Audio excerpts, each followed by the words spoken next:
Good afternoon. Oh, come on. Better. Good afternoon. Beautiful people. It's good to be here. How many people do we have from Europe? Raise your hand. Excellent. How about from the Ukraine and Russia and Asia? Anybody? How about from a very foreign country, Kansas? Yeah, oh my goodness. Folks, I'm going to start off. If you love this talk, my name is Ray Archuleta. If you hate this talk, my name is Gabe Brown. Make sure you put that down. Folks, I'm glad to be here. I'm really excited. I'm going to start off with a story. Oh, but before I do that, Janelle, you were amazing. I could never do that because I would forget all the storyline, and I'm ADHD and whatever. So I would have forgot it. Let me start off with a story that happened 2 or 3 weeks ago, ladies and gentlemen. I was asked to go speak at a no-till conference, and I gave my talk, and I came back, and I did my talk and went to go pick up my luggage in the room. As I was coming back, there was this young lady waiting for me in the conference room, or more in the hall. She comes up to me and says, "Ray," and she began to cry. And I said, "Oh no, what did I say to offend this young lady?" She says, "No, Ray, I want to share something with you. I'm part of a farm that we own 25,000 acres. And I'm married to one of the brothers, and there's 4 in the family. And I'm going to tell you that I have to work outside the house to support our family, because the farm with 25,000 acres is not enough." And I'm sitting there perplexed as tears are running down her eyes. And then she begins to tell me, she says, "Ray, after hearing what you just said, we have done a lot of the wrong things. We went from no-till back to conventional because the soils were wet. We got rid of the animals. We got rid of the fence. And then in front of the house, we have a lot of red equipment now." And it just broke my heart to see that happen. Why are we here? And it just dawned on me, why are we in this situation? Why we've had such a hard time changing and fixing our resources. I'm going to take you down a journey. And I'm going to start off, and I'm going to approach this soil health talk very differently. I'm going to come from an aspect that I've never done before. But I have been thinking of this in the last 10 years. A lot of you have seen the principles of soil health. I'm not going to talk about reduce the chemical disturbance. You're going to learn that from the other speakers. Cover the soil, a living root, synergize diversity. I'm going to focus not on the ecological context so much, but in the human context, the human dimension.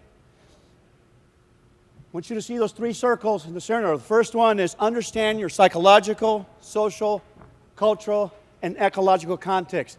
Context, context, context. One of my favorite words in the English language.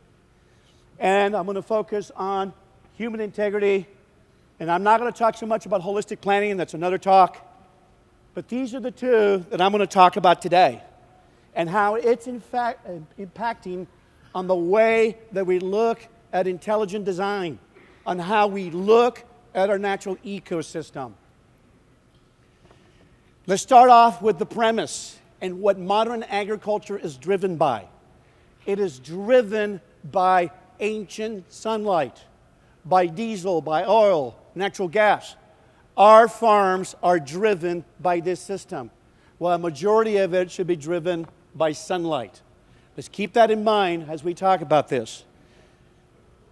The next thing is I want to talk about, again, our condition. Why we're still here in this situation. If you look at this picture, this was taken in Colorado. I am 54 years old, and I cannot believe that we're still seeing this kind of things in our landscape. That was taken in 2014. I want you to look at all the brilliant scientists. We have the best country in the world. Science, we have research, we have equipment, we have all these things. And why are we still seeing that in the landscape? If you look at that picture on April 14, 1935, the Dust Bowl. Ladies and gentlemen, keep in mind that that soil, that condition, could have certified organic.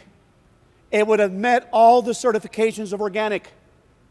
It used no fertilizers, no herbicides, none of the chemical disturbance that we use today, and yet it would certify.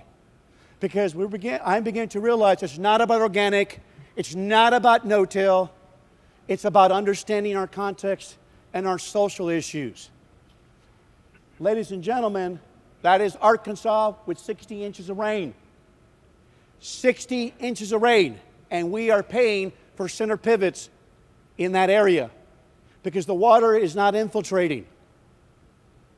Why are we here? As I fly across the country and use my iPhone, I take these pictures. I told the EPA, you see that river? It is filled with conservation plans and nutrient management plans. But it's not crystal clear with understanding of our people. It's a saying, you show me the watershed, show me the water, I'll show you the people, I'll show you the farming. To fully appreciate... Now, before I go back, let's back up a little bit. I'm going to ask the audience, how many have seen the rain simulator? Raise your hand. Maybe I should ask this. How many have not seen the rain simulator? Okay. Should we be patient and let them see the rain simulator for 2 minutes? Yes! It is the most powerful tool that is changing modern agriculture. We're going to show you, I think, the most articulated by Chris Lawrence. We're going to show you how dysfunctional our water cycle, and it's happening on millions of acres. Let's listen to Chris for a couple of minutes. To fully appreciate the potential runoff and erosion from a conventionally tilled field like this, you really need to be out here during the most intense thunderstorm of the year. Since most people aren't willing to do that, here in Virginia, we use a rainfall simulator to help our farmers tell the story of what happens when it rains really hard.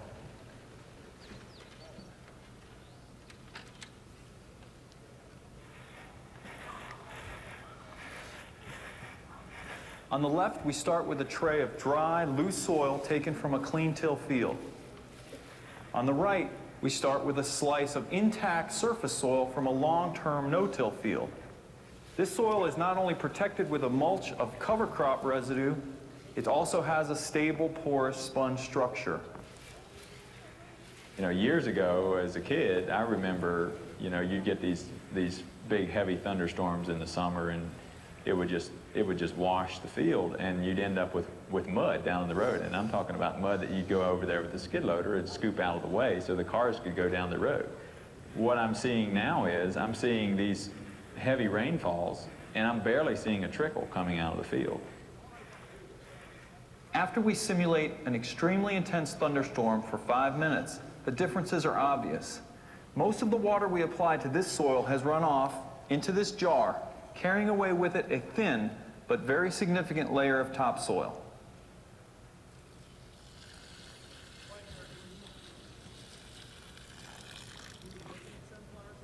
Now watch this, ladies and gentlemen. We just applied 1.5 inches of very intense rainfall to this bare, tilled soil.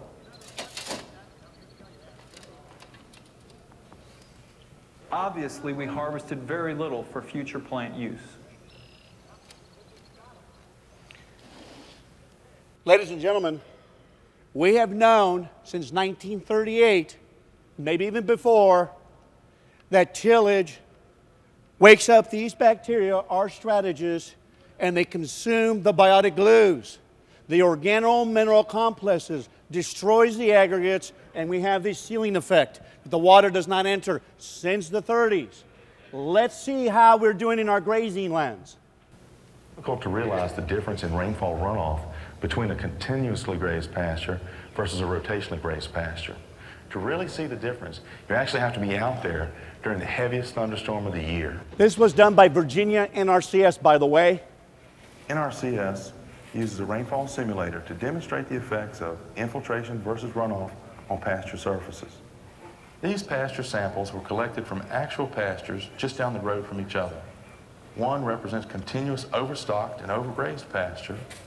The other represents a rotationally grazed and rested pasture.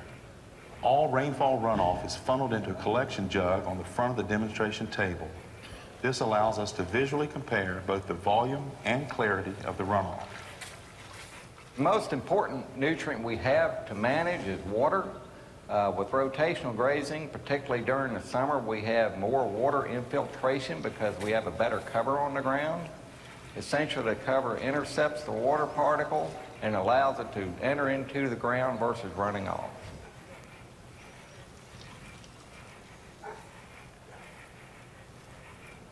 By the end of the demonstration, it's amazing to see how much more runoff occurs on the continuous overgrazed pasture versus the well-rested, rotationally grazed pasture.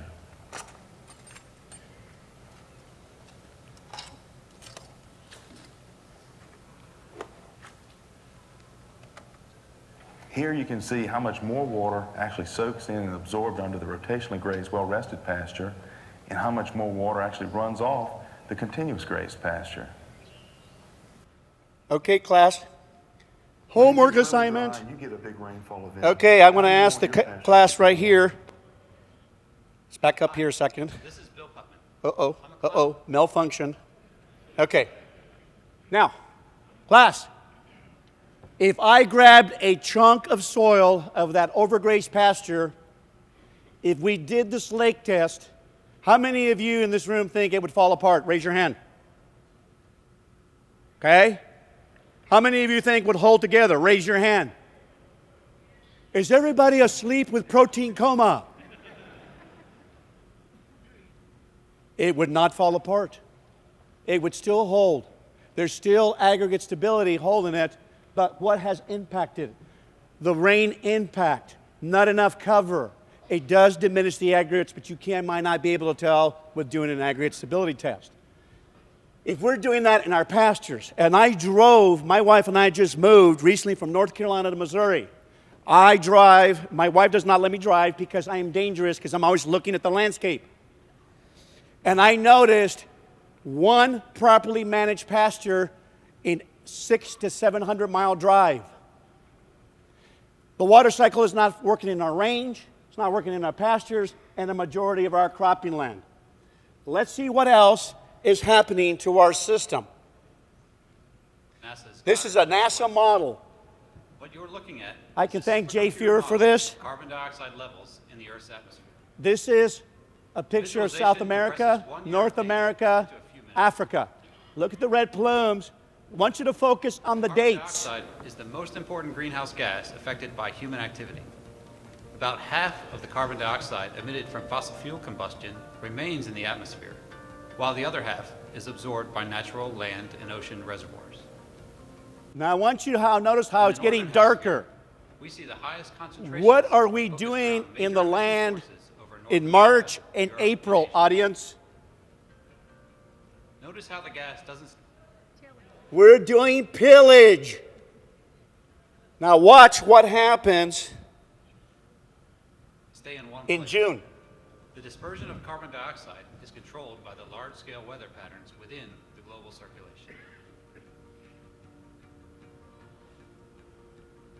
The reason I'm showing this, I'll get to the point here in a second. During spring and Watch summer the in June. the northern hemisphere, plants absorb a substantial amount of carbon dioxide through photosynthesis, thus removing some of the gas from the atmosphere. Look how powerful We see this change in the model plant with is the red and how and purple powerful bars. you guys have. Look what's happening in June.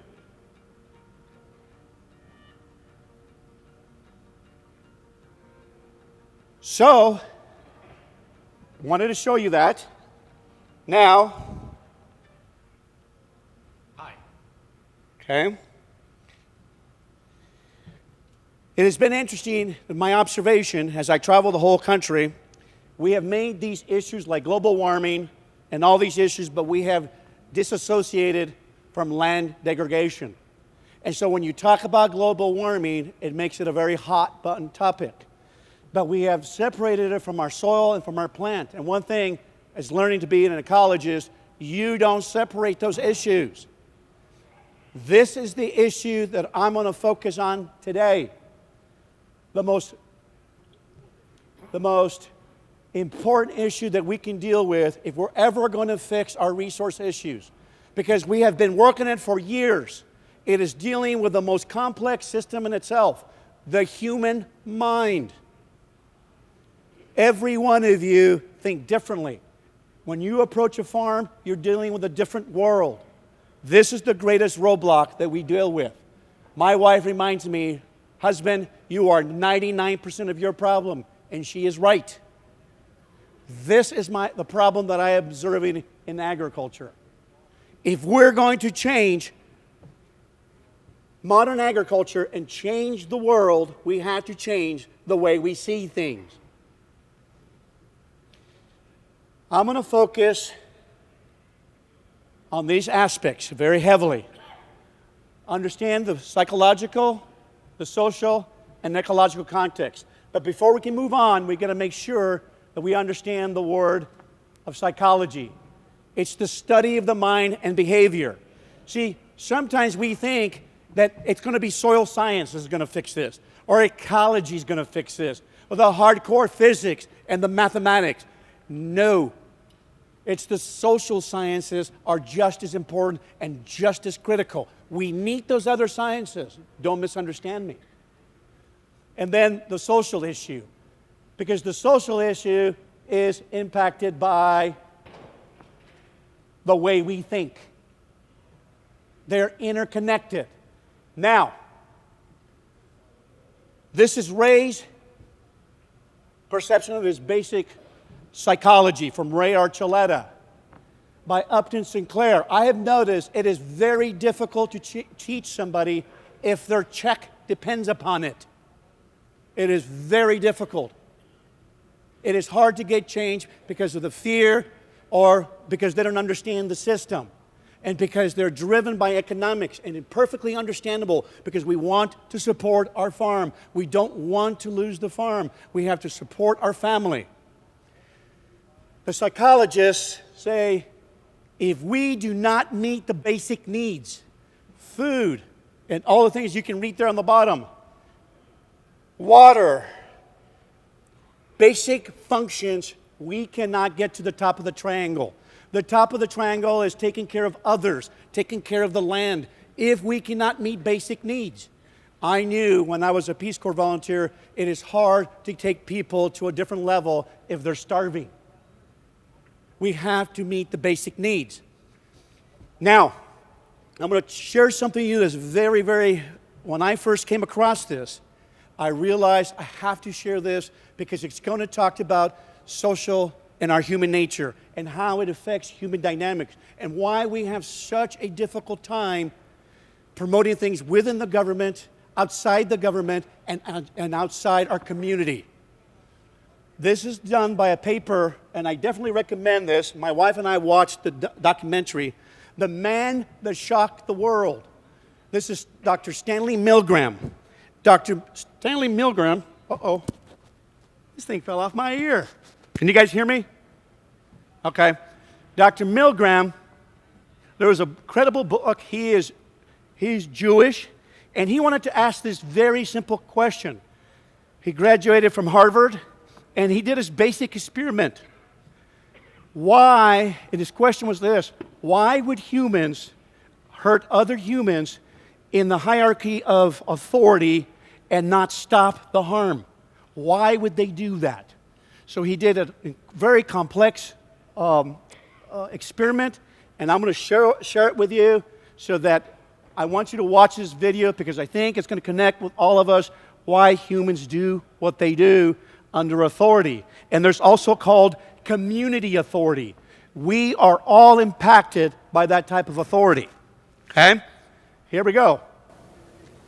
Under the guise of a motivational seminar in which I teach my skills to a group of middle management businessmen and women, can I get any of them to steal £100,000 in what they believe is a genuine armed robbery? That's the show. This is the heist. I want you to focus on the program here. I arranged for them to take part in what they now think is a piece of unfilmed academic research at a university and nothing to do with the show, supposedly looking into the effects of punishment on learning. And they believe now that this is part of their growth process. In fact, it was a reenactment of a powerful experiment conducted by Stanley Milgram in 1963 to look at how normal people can commit atrocious acts simply because they're following orders. Milgram's parents were Jewish refugees in World War II, and his pioneering work speaks volumes about the nature of responsibility. It's being filmed with covert cameras. Thank you. They're introduced to an actor pretending to be another participant. You didn't come from the same room? No. Yeah, you don't know each other. No. We don't actually know how punishment affects learning. After a brief introduction, our subjects are tricked into thinking they've chosen their role as teachers in the experiment. And if you could just tell me what your positions are? Learner and teacher. Our subjects observe the learner being instructed by the scientist, who is just another actor. This electrode is connected to a generator in the second room. We might be going with the teacher. Okay. Just make sure that we have a good contact with the skin and so it doesn't cause any blistering and burning. Is that comfortable? That's okay, yeah. Yeah, we just place these straps around your arms just to avoid any excess movement. Those aren't too tight. No, that's okay. No. The teacher will read out some word pairs to you. Blue. The learner is told he's going to be asked a series of memory questions by the teacher. He will have to remember word pairs and then correctly remember them when offered multiple choices. If the answer is incorrect, you will receive an electric shock. The teacher is then taken next door and shown the generator, which ranges from 15 volts all the way up to a lethal 450 volts. This was done in 1963, the initial experiment. 40 volts. Our teachers are given the list of questions and told to increase the voltage each time the learner gets a question wrong. They are then given an example of a low voltage shock. And try and estimate in volts the amount of shock you feel you're getting. Okay. Jesus. Oh, shit. Do you know how much that was? Enough. 75. It was actually 45. Oh my god. Teacher, begin. Shoe, horn, steam. The point of this test is to see whether the teachers, our subjects, will call a stop to the experiment or continue to the point where they are administering seemingly lethal electric shocks to the victims simply because the scientist is telling them to. That's correct. According to plan, our accomplice provided many wrong answers. Each protest was coordinated to a particular shock voltage on the generator, and his responses were played via a CD. That's wrong, 150 volts. It was an actor. The correct answer is Captain Shoe. Watch his facial expression. That's wrong. 225 volts.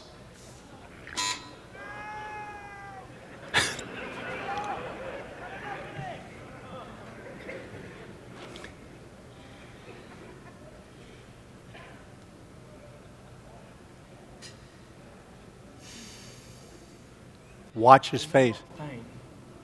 Continue, please. But he's not comfortable. You must continue to the end of the experiment. Whether the learner likes it or not, he has to go on until he's learned the words correctly. Okay.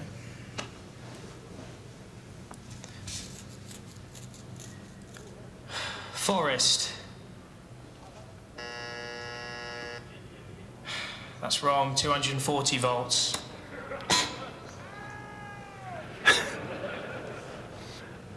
Are you sure it's not causing any lasting damage? He sounds impacted.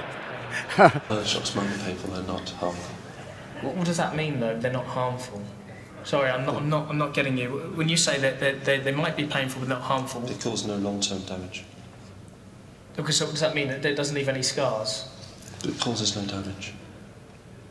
That seems very cold and calculated to me. This doesn't seem like a very. Anyway, Golden.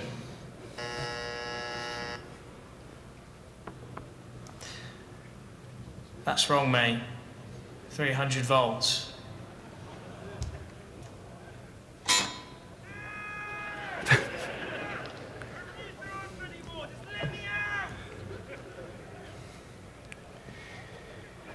So the point, ladies and gentlemen, of the experiment, which was very sobering and very hotly contested for many, many years, the result was that over 65% of the people under authority administered a lethal shock.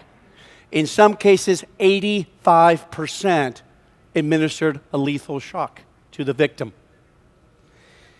What happens is with Dr. Milgram, they asked Dr. Milgram, why didn't you go back to Germany and test it with the German people? He says, I didn't have to because I went through all various countries and found out that a majority of Americans and people in general were followers.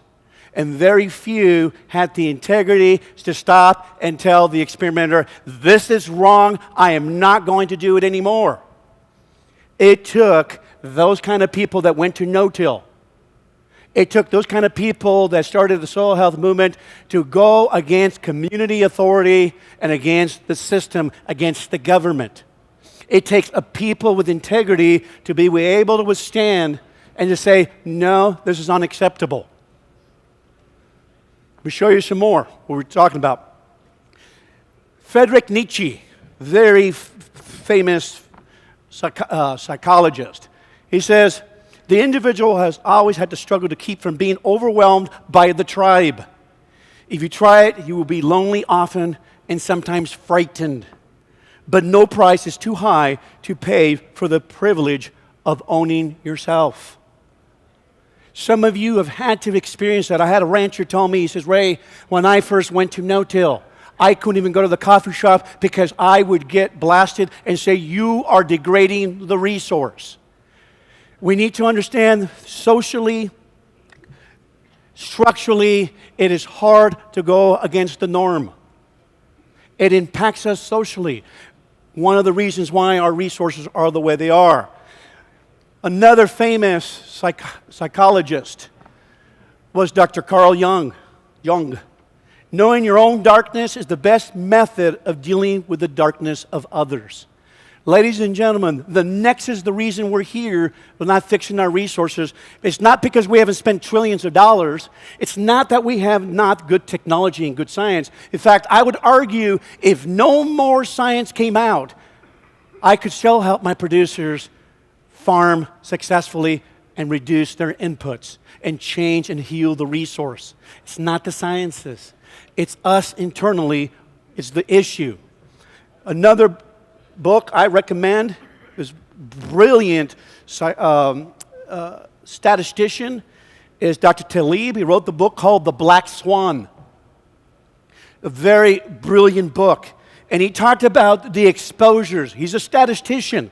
And he said, these are some of the exposures in our society that are fragile societies, robust societies, and then anti-fragile societies. We want an anti-fragile society, a system that is not fragile. Here he shows the science that is fragile. Very separated. Reductionist science. Anti-fragile, with some of you guys doing it in your own farm. Holistic, tinkering. Why are farmers so successful? They tinker. Regulations, a society that only obeys the rules. A fragile society, they obey the rules. A robust society follows principles. An anti-fragile society is a virtuous society. Ethics. Where are we at in that spectrum? A system without skin in the game?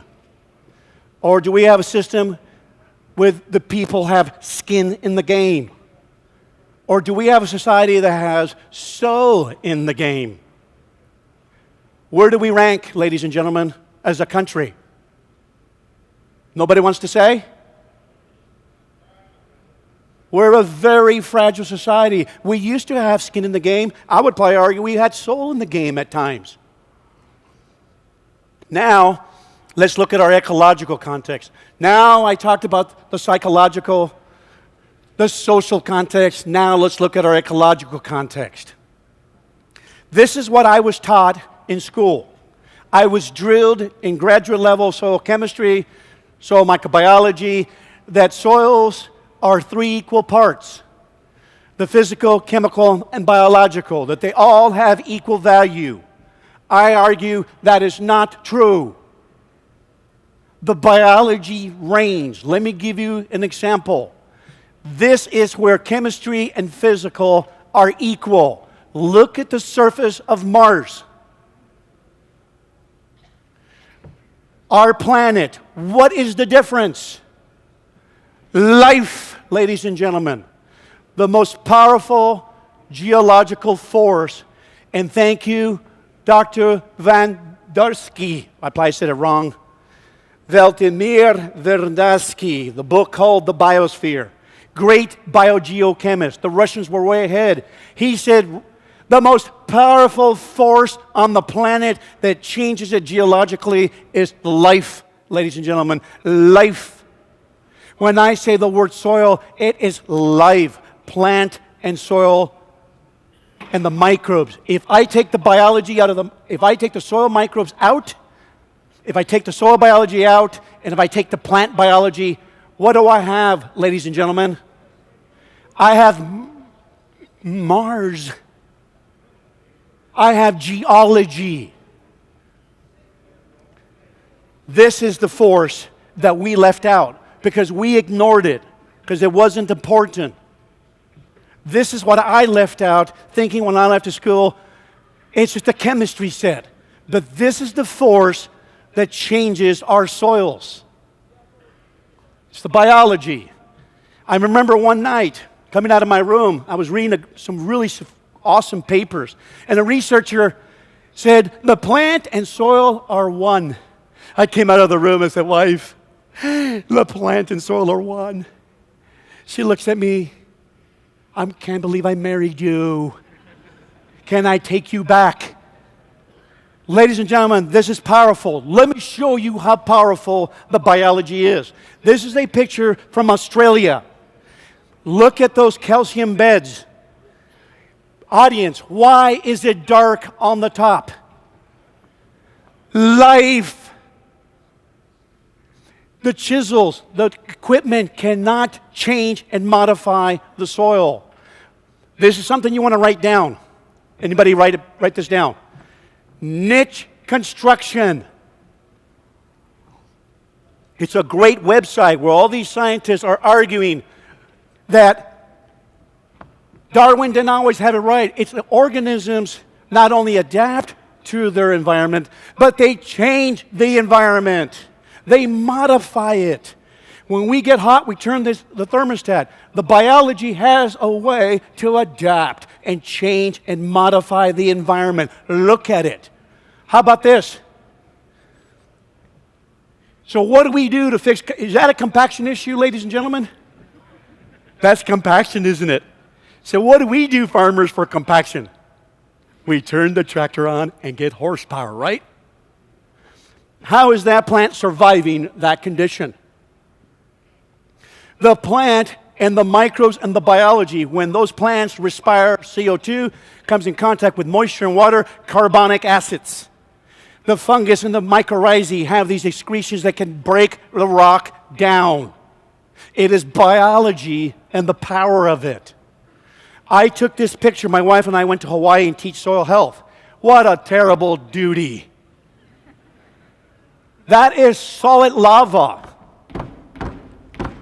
I am telling you, it was hard rock. How can that plant take a foothold on that? Biology, life. Now we're going to get into some really cool stuff. You guys ready? Nature is incredibly complex. Once you start understanding the design, the patterns, and what works, I'm going to show you in this next little video, Dr. Mandelbrot, and he discovered fractals in nature. When he brought that out, his peers treated him horribly. He's a mathematician. And he says, nature is mathematical and it has its beautiful patterns. Let's listen. find it in the rainforest. Can you guys hear it? On the frontiers of medical Thank you. research. In the movies. And it's all over the world of wireless communications. Your phones are made out of fractals. Biggest design secrets has finally been revealed. My God, of course, it's obvious. It's an odd-looking shape you may never have heard of, but it's everywhere around you. The jagged, repeating form called a fractal. They're all over in biology. They're solutions that natural selection has come up with over and over and over again. Fractals are in our lungs, kidneys, and blood vessels. Flowers, plants, Weather systems. The rhythms of the heart. The very essences of life. But it took a maverick mathematician to figure out how they work. I don't play with formulas, I play with pictures. And that is what I've been doing all my life. His was a bold challenge to centuries-old assumptions about the various forms that nature takes.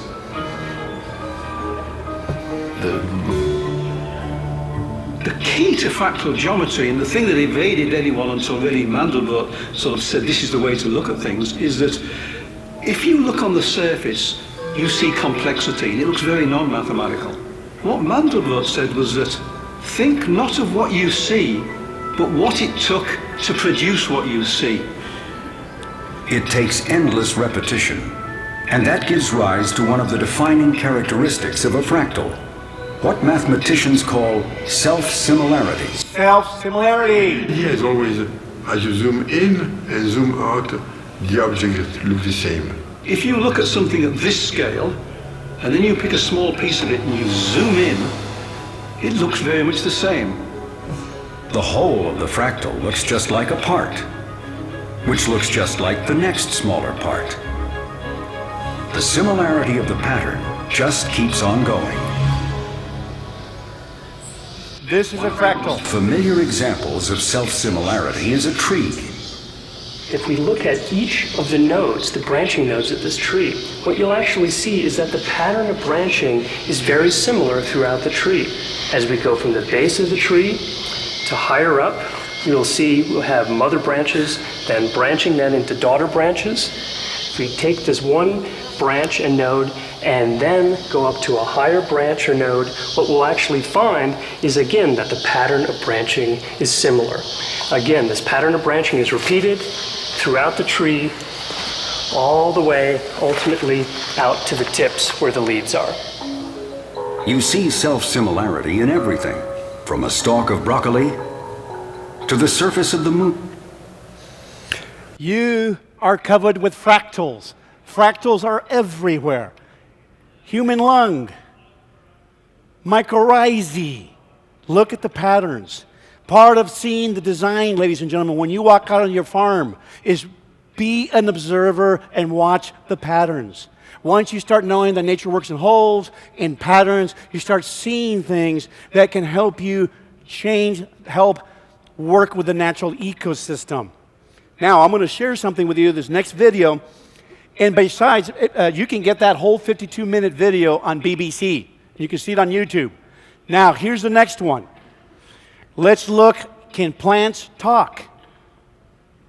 You might have to put up the volume on that one. While evolutionary theory told a story about competition, I got to meet this researcher. we're telling her a different story. We think of them as these individuals that are just competing against each other.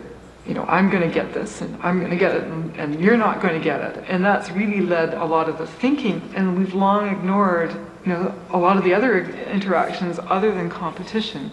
But at the same time, there's a community effect that we haven't understood, and we're just starting to really look at this and understand that this is a system. It's not just a bunch of individuals competing against each other. They're working together to make this system work. So what does that community look like? And how do trees work together?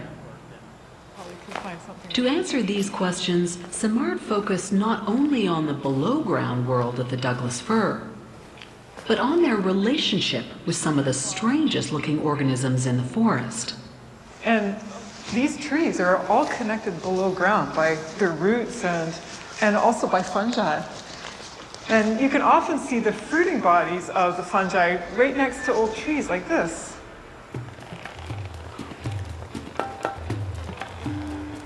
Neither plant nor animal, the fruiting bodies of fungi like this bloom in the spring and fall.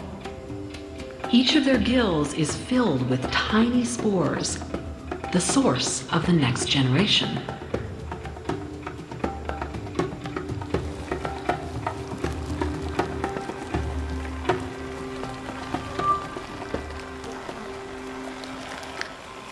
And just like the fruiting bodies of trees, mushrooms represent only a tiny fraction of a vast organism that lives below the ground, in networks made up of roots and organic material, like this bright yellow fungal tissue.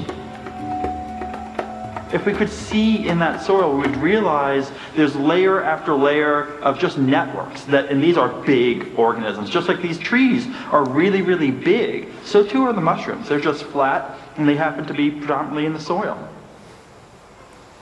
When you're walking on the forest floor, you're walking on this massive amount of fungus material. And so anything that grows or germinates in the forest floor can't help but be colonized. In fact, the massive underground roots of fir trees are colonized by below-ground fungi because the fungi can't produce their own food. Instead, their vast underground networks tap into the roots of trees and other plants. The plants provide the fungi with carbon-based sugar, and the fungal network returns the favor, providing the trees with nutrients. Many plant species are dependent on fungi for their survival, and the Douglas fir is no exception.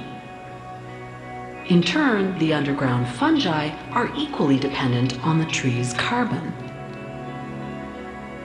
That absolutely needs that carbon. It cannot live without the carbon from the tree. There's a signaling that goes on between the root and the fungus, and they say, hey, we can help each other out. And the reason the trees associate and do this for the fungi is that the fungi are so small, right? They can crawl into little soil spaces that roots can't grow. It costs a lot less in carbon to support the fungi than to build its own root system. And so it's a great trading system. But shuttles a lot of carbon to the fungi. The fungi then shuttle it between themselves from fungus to fungus, but also fungi can also connect the trees together. Yes. Simard has demonstrated that vast underground fungal networks link the Douglas firs together into a kind of resource-sharing community. We found that the big old Douglas fir are hubs for this massive network that is connecting pretty much all the trees in the forest.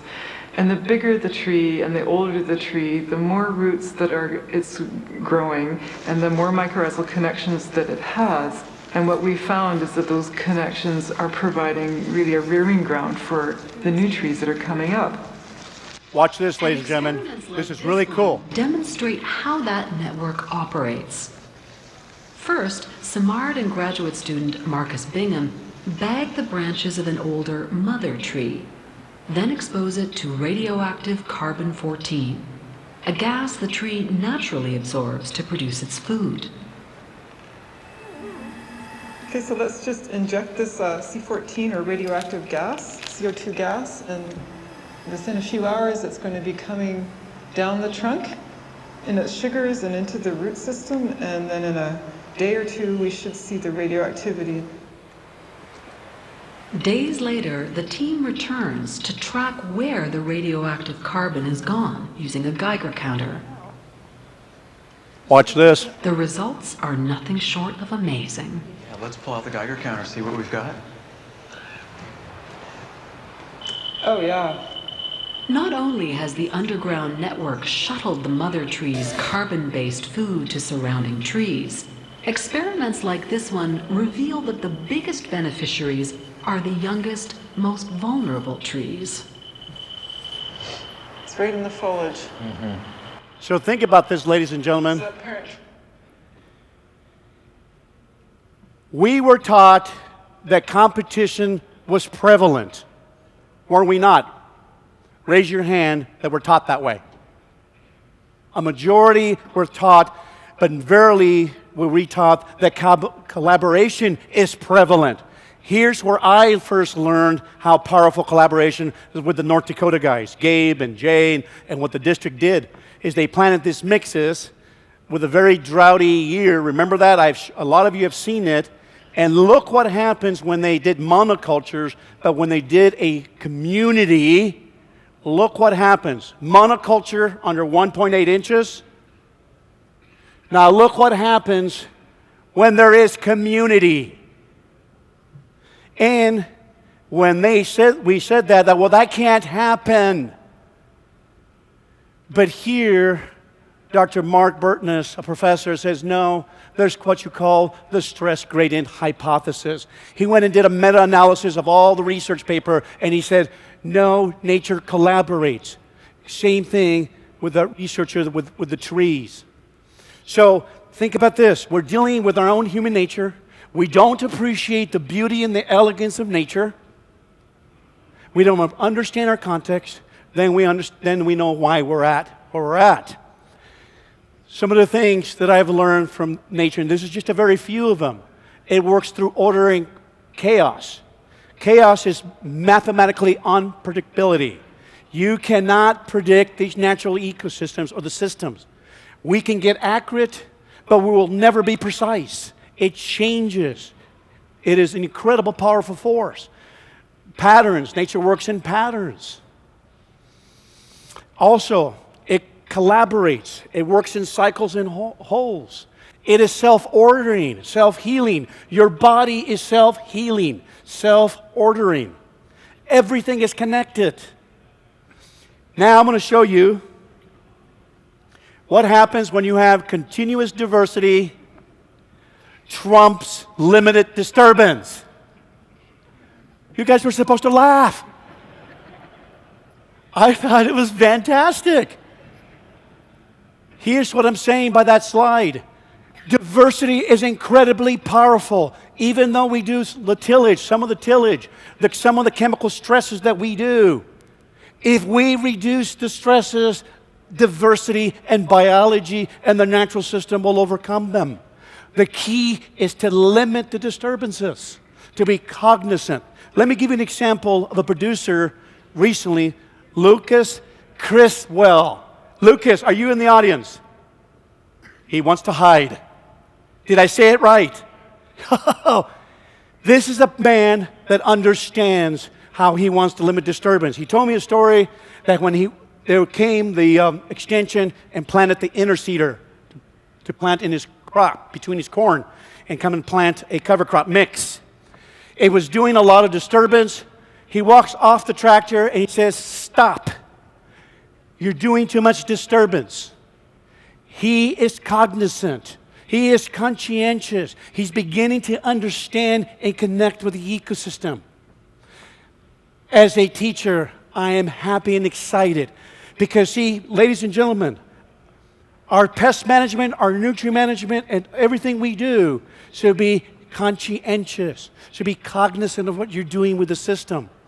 If it hurts to till a spot, you are learning. If you have to spray, it bothers you, and it should bother you because the system is alive, it's dynamic, it's beautiful. Then I know you are on the journey towards soil health. Interconnectedness, we talked about it. Everything is connected. We need to understand that the relationship, this is a key word to everything. The relationship to the microbe, relationship to each other. This is about relationship, understanding our context to that. Okay, now, if I would use one word for soil health, many people are confused about soil health. They think it's about soils. It is not. It is about ecology. It's about sociology. It's about life. One that I recommend is the TED Talk. Type the word biomimicry. She argues that we should mimic nature. It has 3.8 billion years of research and development and 10 to 30 million species. In fact, some of the most sophisticated things we have in our modern technology has been by mimicking nature. Case in point, an engineer learned how to design Velcro because his dog had this burr on its fur. Do you know the name of that engineer now? Millionaire.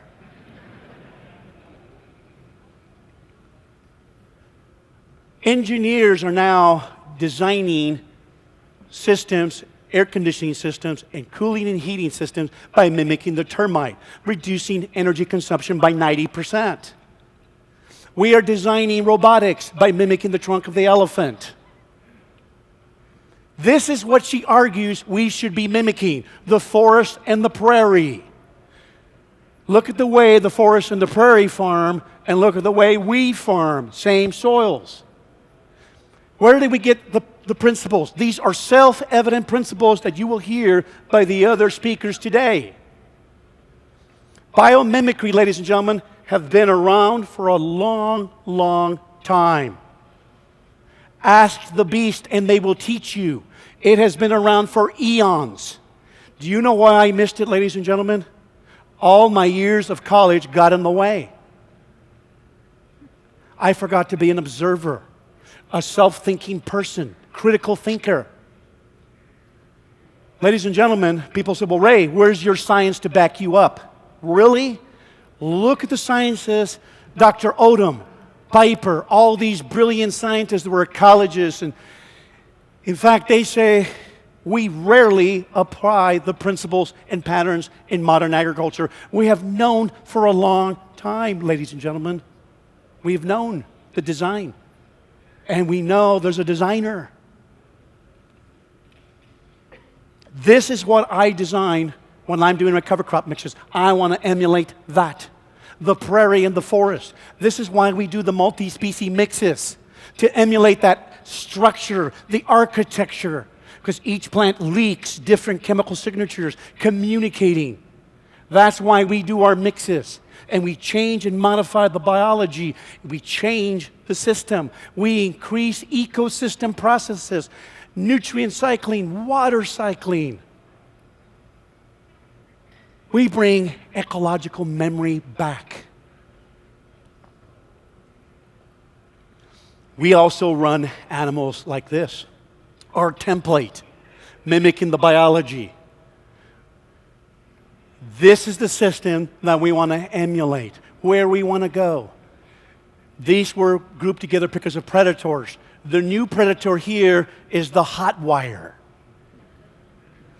The concept is to take animals and bring them in density. Moving using biomimicry concepts. Biomimicry concepts, agroecology principles, we restore ecological memory. These are Gabe's cows. Look how beautiful and happy. Gaining 2 or 3 pounds a day. The hot wire. Why do we want to do that? Why do we want to intensify and bring him and mimic nature? Look what it does.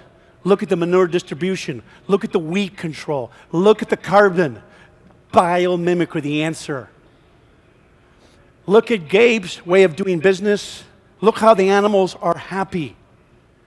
This is nature's design. One of the things I really appreciate about when I go to Gabe's place, Gabe is always focused on the ecology, how he could connect the dots. Look what we do. This is not the design. It was never intended to be this way. It was intended to be this way. Look at now, dairymen are using portable milk parlors where they're bringing the machine and they milk the cows in the pasture instead of creating this huge animal waste facilities, but using and bringing the milker right into the pasture. Gabe uses the architecture of nature. He knows that nature puts not all its eggs in one basket, but yet we will grow wheat, or maybe corn and soybean. We have had a love affair with monocultures for years. He is learning Well, he does it. He applies it in the teacher of mimicking energy from different energy levels. Now, let's see my time. I'm doing good. I'm going to show you a very quick little video. It'll be the last video. But we're going to jump right to it, and I think it's very well done. Now, we are mimicking nature by this roller. I'm going to show you how powerful, and this is going to be the wave of the future for agriculture. I really believe this. See if it's going to work.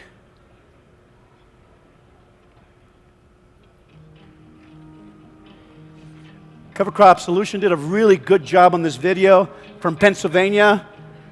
I'm going to show you, I get really excited about this video. Can anybody bring me some water? Uh-oh, what happened? Oops. Yeah, thank you. Let's go right here. Let's see if we can get this to work. Okay.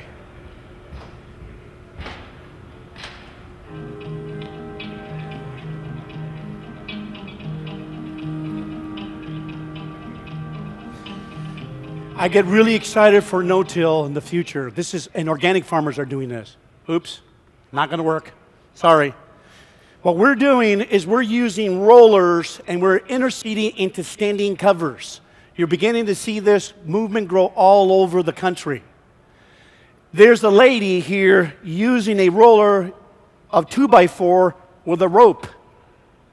How many horsepower does it take a roller? 1. Look at here. This movement is growing. Why is this biomimicry? Right here, ladies and gentlemen, all natural ecosystems, good functioning soils, has this sphere present. Jay calls it the armor. Scientists call it the detritus sphere. The armor, instant armor. You'll see it in prairies. You see it in the woods. It's always there. Now, to my point, ladies and gentlemen, I am personally convinced after 10 years of teaching, been in every state, I am personally convinced that the top best producers in the world have this very important ingredient. I am personally convinced you cannot build ecological integrity without human integrity. Vodka would be perfect. Thank you. You never know what he puts in there. I was surprised you didn't say tequila. Integrity, unity, wholeness, the moral principles of honesty. Ladies and gentlemen, I have noticed the top producers in the country are here. The top 1%, the innovators. What do they have in common? They have an incredible respect for the design and for the designer. They always are willing to teach. They lead.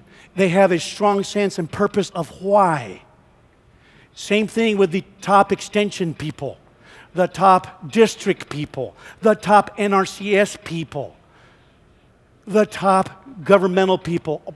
I have seen in the private sector people, the early innovators. They are going to change the world. If we can get here to the early adopters, it will change completely. Ladies and gentlemen, there was a time when we went with Buffett and we went to this meeting on the cover crops. And the scientists said, we are going to measure success by having 20 to 25 million acres covered by the year of some year, whatever. I said, and I shook my head, I said, no. Success is measured by having 25 million minds that are conscientious, that have integrity. They will teach their children and they will teach their grandchildren. They did it because they care about the resource and their fellow man, not because they got paid for it. This is a movement where we change the heart and the human mind. This is what this is about. Here's how I recommend everybody to watch this video by Simon Sinek on TED. 25 million hits. talking about how we are supposed to be leaders. Here today, a majority of you are leaders. And we're going to change the community and the planet by your leadership. He's got 2 books called Start With Why and Leaders Eat Last. This was a phenomenal book because it really helped me why the soil health movement has been successful. Because we started with the why. And we know that leaders eat last. And I'll explain that in a little while. Let me give you an example of leadership.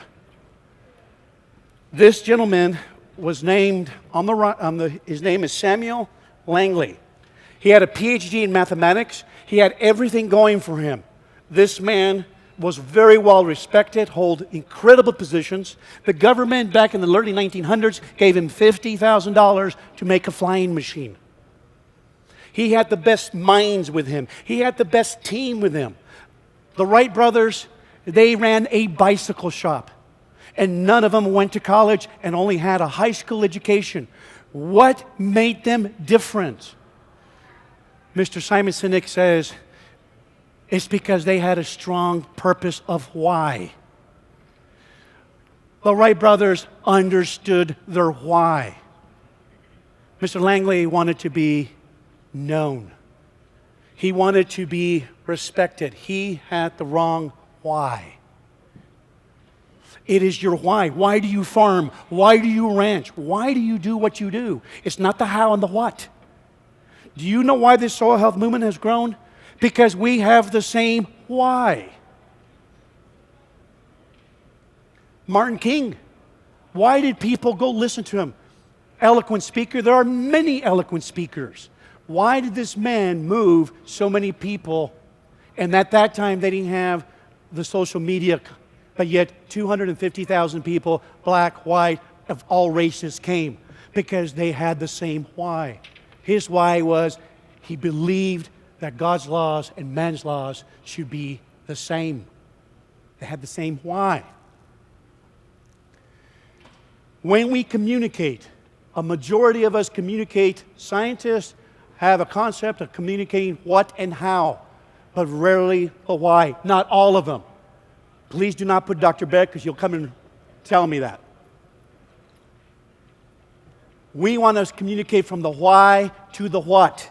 This is why made Apple the most powerful company in the world. Apple, Steve Jobs and Wozniak, they were very focused about creating the little machine called the little P computer. So the reason they designed the machine, so they felt that they gave the small man power as powerful as the corporation. You could see it in the initial mission statement, and it's changed. It has changed.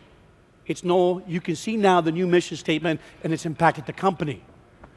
We need to start always with the why. The what's important, the how's important. We got to have clarity of why. Why are we here? Why do you do what you do? We also have to explain the discipline of the how and the consistency of the what. People don't buy what you do, they buy why you do it. That's what it's about. This no-till in the plains is about the why. It was because here it was the seed that helped the soil health movement that has become global. Okay, I'm having problems with this machine. Now, leaders. This is what leaders do. Simon went all over the world and he came across many, many people. And he came back to the Marines. Why the Marines had such an incredible amount of good leaders? What was it in the Marines that made leaders? And the Brigadier General told Simon, it is simple. Leaders eat last. Everybody in the company, everybody in the platoon ate first before the captain and the lieutenant. What our country is starving for is leaders who eat last, who inspire, who make you feel safe. Some of our district and NRCS employees that worked with our farmers, we led, and some of the farmers, we helped our producers feel safe. Yes, mimic nature. Keep going the right direction. I have written many conservation plans. Some of them are not worth compost because they changed nothing. It was not their plan. Leaders inspire. We are going to inspire people to change their lives. Let me show you some faces of leaders. These two were my mentors and helped me change. 10 more minutes. Yes, I'm doing good. I'm going to get there. Look at these faces of leaders all over. I could not put every one of you, some of you, in here. Look at the leaders that are changing agriculture. There they are. Every time you set up a field day, every time you set up a workshop, maybe you be in the back cooking burgers. You are leading. You are changing. Every time you talk about soil health to somebody, you are leading by living a good example on your farms, and they see them. Ladies and gentlemen, I focus on this percentage. I know if I focus on them, the producers will change their communities. They watch you. Everybody watches you. It is amazing what producers will do. They will jump the fence, count the kernels of their fellow neighbor. They are watching you. I'll never forget when Darren Williams told me he was driving the pickup here in Waverly, Kansas, how producers came and asked him, and hey, well, Darren, I noticed your corn looked pretty good. What are you doing? People are seeking for answers. I'm going to show you a couple of people with just one talk that changed their lives. This is Adam Daugherty. He's a district conservationist that is burdened with all the programs and all the administration and one employee. This young man heard one soil health talk, two of them. He has gone and turned the EQIP program and put all these participants into EQIP. That county in Coffee County is predominantly no-till. Pretty much everything's no-till. In less than 3 years, this young man has 20,000 acres of covers in a 54,000-acre county in cropping. He is running check strips of the Haney test, comparing University of Tennessee side by side. Recently, a producer said to him, Adam, after the year was over, and he was so pleased, he says, Adam, thank you so much for forcing me to do this. Adam is leading. Look what he's doing for his producers, enrolling the cover crops and having most of the land in covers. This is the way no-till looked. This is the way no-till looks now. No-till without the covers and biology is a biological desert. Look at 2 years where the aggregation went with less than 2 years of covers. They're reducing their inputs, less herbicides and fungicides and insecticides. They are excited in the direction they're going. Let me take another guy, Ken Watkins from Elk City. One talk, I met him in Oklahoma City. He's a chemical fertilizer herbicide dealer. And he says, Ray, I want off the chemical treadmill. I said, but can't you make your living selling chemicals? He says, I will teach them how to grow covers. He led to a point that he invested and put up his own building, his own infrastructure. This is him rolling his cover crops and planting sesame into it. Look at the facility and the risk he's taking in buying the infrastructure to put cover crop seed. Because he cares about his community. He wants to change his farm. He heard the most articulate person on the planet, the Slake test. It convinced him, I want this for my farm. I will not lose my mother-in-law's farm. It is under my care. And he cares about the community. He doesn't just care about making money. The last few pictures. How much time do I have? About 3 or 4 minutes? 5. I'm doing, oh yeah. You gotta write this down. I better shut up here. Laguna Blanca. Look at this man, Gabe. Gabe is known throughout the world, and this man sent him an email and said, Gabe, I love your work. My name is Douglas Tompkins. I'm from Argentina. Look at some of the stuff that we are doing in Argentina. Look at the design. Look at the beauty. Look at the permaculture, silvopasturing, running and chickens and sheep under the nut trees. Look how beautiful his operation looks. He understands design. He understands his context. He also has the integrity to carry it out. And what do I mean by the integrity? You have to have the integrity to be a student. You have to have integrity not to care what the neighbors think about you. You have integrity that you will never give up. Look at the integrity of the people in South Dakota. They are creating their own soil health coalition. It is theirs, run 501c, run by the producers. It is theirs. That's exciting. Now, how do we help each other build integrity? This is how I've learned myself. This is Ray's formula. My first formula was my foundation. This book taught me personal context. It helped me understand human nature, how we saw human nature in that video. This gave me the why.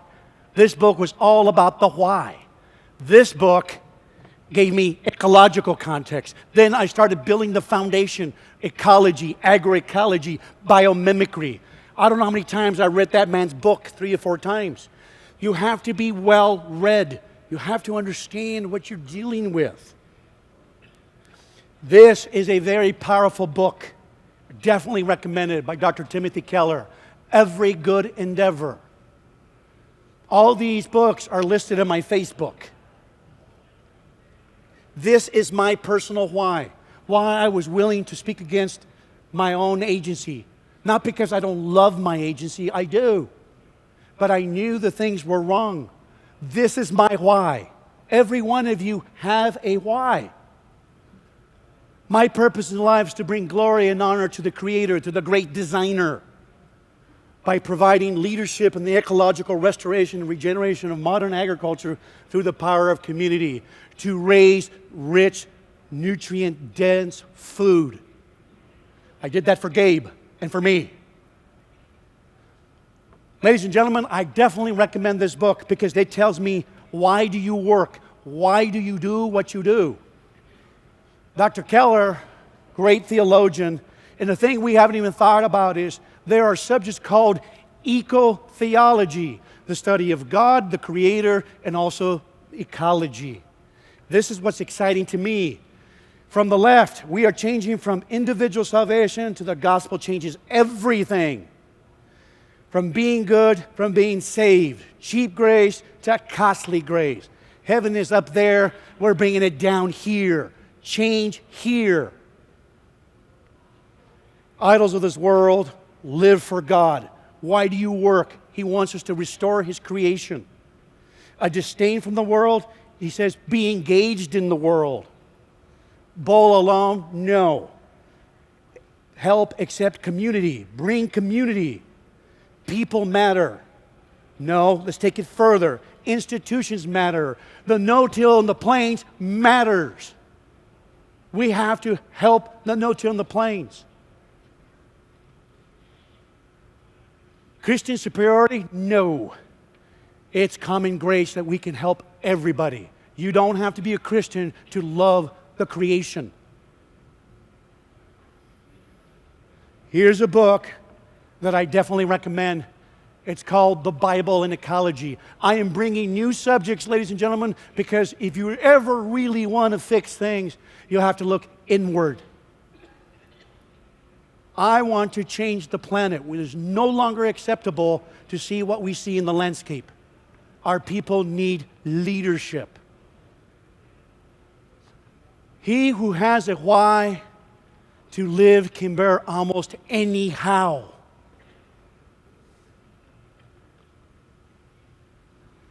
Last couple of slides, and you'll be so glad to get me off the stage. Know your why. Be conscious of design, ladies and gentlemen. It's around you. It's part of you. You're part of the design. We are part of the design. Humility. The people that were leaders in this work, in this whole movement, have been humble. They understood failure. Humility, so that we can listen, and that everybody is important, that we can help them. Build soil health communities, focus on the 1 to 10%, because at the end of the day, I want to reduce this. I want to get rid of reductionist management. I want us to have holistic management by real leaders. How many, the last slide, promised, told you. I'm going to read this, and I have destroyed the principles of PowerPoint right here. I understand that. But I had to quote Ellen Savory's direct words. How many of you agree with this? We want stable families living peaceful lives in prosperity and physical security while free to pursue their own spiritual and religious beliefs. Adequate, nutritious food and clean water, enjoying good education and health, in balanced lives with time for family, friends, and community. All to be ensured for many generations to come on a foundation of regenerative living soils and biological diverse communities on Earth's land and rivers, lakes, and oceans. Is there anybody in this room that disagrees with that why? We just came to consensus. You want something else in there?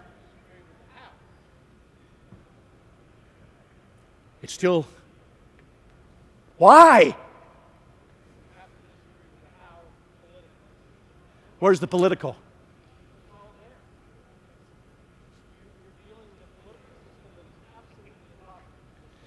The gentleman said it's an impossible deal, and Ellen came up with a really good comment. How are we going to change our government and the institutions? You take it to the people. The people will change the universities. They changed NRCS already. Why do you think NRCS has spent millions of dollars for the soil health movement? Because of you. Because they moved, because we will change the government, because the people who have integrity will change it. You name me one good thing that lasts forever, came from the government down. It came from the people up. That's how we're going to change it. Ladies and gentlemen, thank you very much for today.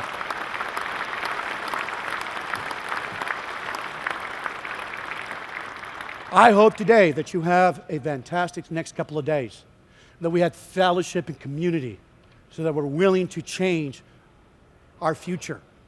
Thank you very much for this day. Thank you.